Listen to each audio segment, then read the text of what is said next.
Hi guys, this is Madhu Munna. Welcome to our channel. ఈరోజైతే మనం యానాం అయితే వెళ్తున్నాం గైస్. ఆల్మోస్ట్ మనం ఇక్కడ అమలాపురం దగ్గరకు వచ్చేసినాం. అమలాపురం అంటే టౌన్లోకి ఎంటర్ అవ్వలేదు ఇంకా. ఇప్పుడు టౌన్ నుంచి మనం బయటకు వచ్చేసినాక కొంచెం ముందుకు వచ్చాక మనకు లెఫ్ట్ సైడ్లో అయితే ఒక వెంకటేశ్వర స్వామి టెంపుల్ అయితే నాకు కనిపించింది. చూడగానే చాలా కలర్ఫుల్గా అనిపించింది, అంటే లేటెస్ట్గా కట్టిన టెంపుల్ కాబట్టి. ఇంకా ఇక్కడ పంచముఖ ఆంజనేయ స్వామి విగ్రహం ఓపెన్ కూడా చేయలేదు, అట్లా ఫేస్కి అలా కవర్ చేసి కట్టారు చూడండి. అలా కట్టిన అర్థం ఏంటంటే ఇంకా విగ్రహ ఏమంటారు ప్రతిష్ఠ సంథింగ్ అట్లా ఉంటుంది కదా, ఓపెన్ చేయలేదని అర్థం. యాక్చువల్లీ మనం నైట్ స్టార్ట్ అయినాం కదా, ఇంకా మార్నింగ్ టైంలో ఇంకా ఫ్రెష్ అవ్వలేదు, సో అందుకే లోపలికి అయితే వెళ్ళలేదు. బట్ మీకు చూపిద్దాం, టెంపుల్ చాలా బాగా నచ్చింది నాకు. నార్మల్గా అయితే లోపలికి వెళ్తుంటా నేను, బట్ ఫ్రెష్ అవ్వలేదు కాబట్టి లోపలికి అయితే వెళ్ళలేదు గాయస్.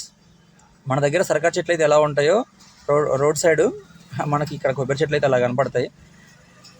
తోటలు అంటాం వీటిని, కానీ మన దగ్గర పత్తి చేనేస్తాం కదా, ఆ రేంజ్లో వీళ్ళ దగ్గర నాకు ఈ కొబ్బరి తోటలు అయితే కనపడ్డాయి గాయస్. వచ్చేసినాం గాయస్. మనం ఈ బ్రిడ్జ్ దాటుతున్నాం అంటే ఏంటంటే ఆంధ్ర దాటి యానాం వెళ్తున్నాం అన్నట్లు.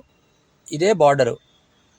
ఇక్కడ యానాం స్పెషల్ ఏంటంటే, యాక్చువల్గా ఎవరిని అడిగినా యానాం స్పెషల్ ఏంటంటే మందు అంటారు, కానీ ఇక్కడ నాకు తెలిసిన స్పెషల్ ఏంటంటే, నేను ఫీల్ ఏంటంటే యానాం దగ్గరే ఈ గోదావరి అనేది మనకు సముద్రంలో కలుస్తుంది.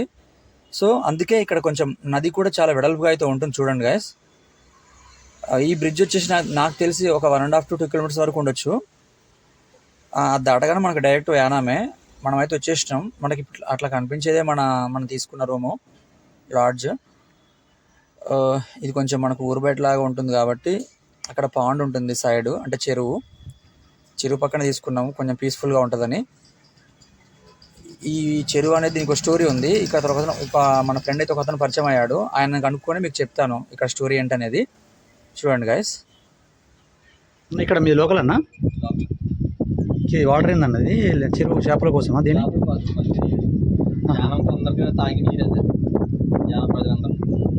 ఎప్పుడు కట్టించారన్నది అంటే అప్పుడు చంద్రబాబు నాయుడు వైఎస్ఆర్ టైంలో అది కూడా ఇప్పటికైనా యానవల్కైనా వైఎస్ఆర్ రాజశేఖర రెడ్డి ఆయన ప్లేస్ అయితే ఇచ్చిండా? 50 ఎకరాలు కూడా పీగి ఇచ్చాడు యానవల్కి, యాన ప్రజలకు. ఇది మొత్తం 50 ఎకరాలనా? మొత్తం చివరి నుంచి అవతలది కూడా మొత్తం. ఓకే ఓకే అన్న. ఇక్కడ మేము కొత్త, ఇక్కడ బీచ్లో ఏమైనా స్పెషల్ ఉన్నాయా? యానాంలో స్పెషల్ ఏంటి ఇక్కడ? అంతేనా? అంతేనా? పెట్రోలా ఎంత కాస్ట్ ఇక్కడ? లీటర్ 90 రూపాయలు. ఓకే. అక్కడ మా సైడ్ తెలంగాణలో అయితే ముందు కూడా మీకు దొరకని బ్రాండ్ అని ఇక్కడ దొరికేస్తాయి, కానీ తక్కువ రేట్లు ఉంటాయి. 100 జానీ మొక్కలు, బ్లాక్ డాగ్ ఏదైనా సరే తక్కువ రేట్లో దొరుకుతాయి. మా ఫిష్ కానీ ఇక్కడ బీచ్లో ఏమైనా ఉన్నాయన్నా? బీచ్లో మీకు ఏమన్నది చూడటానికి బీచ్లో ఏముండదు, అంటే మనకు వేవ్స్ వస్తాయి కదా, వేవ్స్ వచ్చేది ఏం లేదా? అలలు వస్తాయి కదా, అలా అంటే కాకి వెళ్ళిపోవాలి. ఓకే. ఇక అంటే ఇది గోదావరి చిన్న బాయ. ఓకే. అంత బీచ్ చూడాలి, అలా చూడాలంటే కాకి వెళ్ళిపోవాలి. ఓకే. కాకి వెళ్ళిపోతే ఉప్పల్లో నీకు కావాల్సిన మంచి మంచి ఓకే అలా కూడా చూడొచ్చు గైస్. ఇప్పుడైతే మనం ఫ్రెష్ అయితే అయిపోయినాం, టిఫిన్ తినేసి బయటకి అయితే వెళ్తున్నాం. ఇప్పుడు వెళ్ళి అక్కడ బీచ్లోంచి కొంచెం చూసేసి అక్కడ నుంచి స్ట్రైట్గా ఈఫిల్ టవర్ ఉంటుందట, ఒకటి ఈఫిల్ టవర్ దగ్గరికి వెళ్ళి దాని తర్వాత మడాడోలు ఉంటాయి, ఇంకా వేరే ఏముంటాయి చూడాలి, అవన్నీ చూసుకొని అయితే వెళ్దాం గైస్. ప్రజెంట్ అయితే మనం బయటికి వెళ్తున్నాం, లాగ్ అవుట్ అయితే చేసేస్తున్నాం.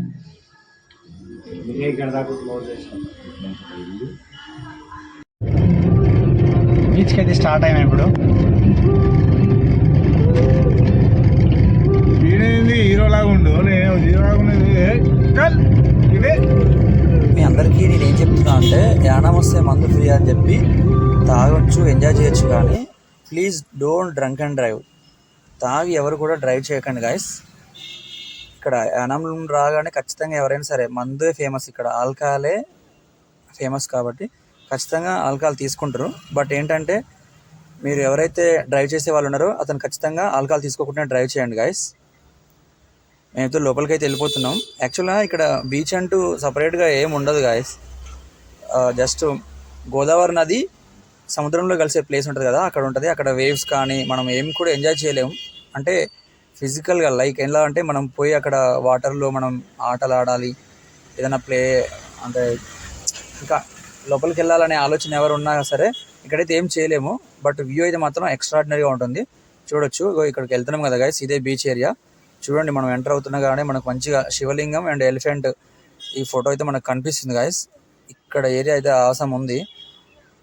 ఏమైతే వ్యూ అయితే కంటికి కన్నుల పండగ అంటాం కదా, అంత బాగుంటుంది. ఇది గోదావరి పుష్కర స్నానఘట్టము. ఇక్కడే గోదావరి టైం అంటే పుష్కరాల టైంలో మనం స్నానాలు చేయడానికి వస్తారు కదా, స్నానాలు చేయడం అంటే అదే పుష్కర స్నానం ఉంటుంది కదా, చేనికి వస్తారు కదా, ఇదే ఏరియా అనమాట. ఇక్కడ ఉన్నంత వరకు అయితే చాలా అయితే ఎంజాయ్ చేస్తాం గాయస్. ఏరియా అయితే చాలా బాగుంది. మీరు కూడా మీ ఫ్యామిలీతో వస్తే మంచిగా ఎంజాయ్ చేయొచ్చు. మన కార్ అయితే ఇక్కడ పార్క్ చేసేసినాం. కొంచెం ముందుకెళ్ళి ఆ వ్యూ కూడా మీకు చూపిస్తాను గైస్. అసలు ఇది నదియా సముద్రం అని కూడా నాకు డౌట్ వస్తుంది. ఇది నది అనలేము, అటు సముద్రం అనలేము. ఎందుకంటే రెండు కలిసే ఏరియా కాబట్టి చాలా వరకు అయితే బాగుంది. మీరు వస్తే ఎంజాయ్ చేయొచ్చు. ఇదంతా కూడా ఇప్పుడు మనకు కనిపించేదంతా కూడా ఇది బీచ్ ఏరియానే. బట్ మనం లోపలికి అయితే వెళ్ళలేము. కొంచెం వాటర్ కూడా మొత్తం బురద ఉన్నాయి. కాకపోతే ఏంటంటే లొకేషన్ మాత్రం చాలా బాగా అయితే ఎంజాయ్ చేయొచ్చు. అవసరం లొకేషన్స్ ఉంటాయి మీకు ఇటు సైడ్ వస్తే. చూడండి, వీళ్ళు వేటకైతే ప్రిపేర్ అవుతున్నారు. వీళ్ళు డైలీ ఏంటంటే సముద్రంలోకి వెళ్తారు కాబట్టి చావుతోటి డైలీ ఆట ఆడుతున్నట్టే వీళ్ళు. సో వీళ్ళకు నా హ్యాట్స్ ఆఫ్ అయితే చెప్తున్నా. ఇక్కడ నుంచి అయితే మనం కాకినాడ వెళ్దాం గాయస్. ఇంత దూరం వచ్చినాం కదా, బీచ్ని ఎంజాయ్ చేయకుండా అయితే మనం రిటర్న్ వెళ్ళలేము కాబట్టి కాకినాడ వెళ్దాం. కాకినాడలో బీచ్ అయితే చాలా బాగుంటుంది. అక్కడ మీకు బీచ్ ఏరియాని, అక్కడ ఉన్న వెదర్ని మీకు చూపిస్తాను గైస్. ప్లీజ్ నా వీడియో చూసిన వాళ్ళు ఎవరైనా సరే సబ్స్క్రైబ్ చేయకుండా వెళ్ళకండి. ప్లీజ్ సబ్స్క్రైబ్ చేసి నాకు సపోర్ట్ చేయండి. ఇంకా మరిన్ని మంచి వీడియోలు చేస్తాను. Please like, share, comment and subscribe.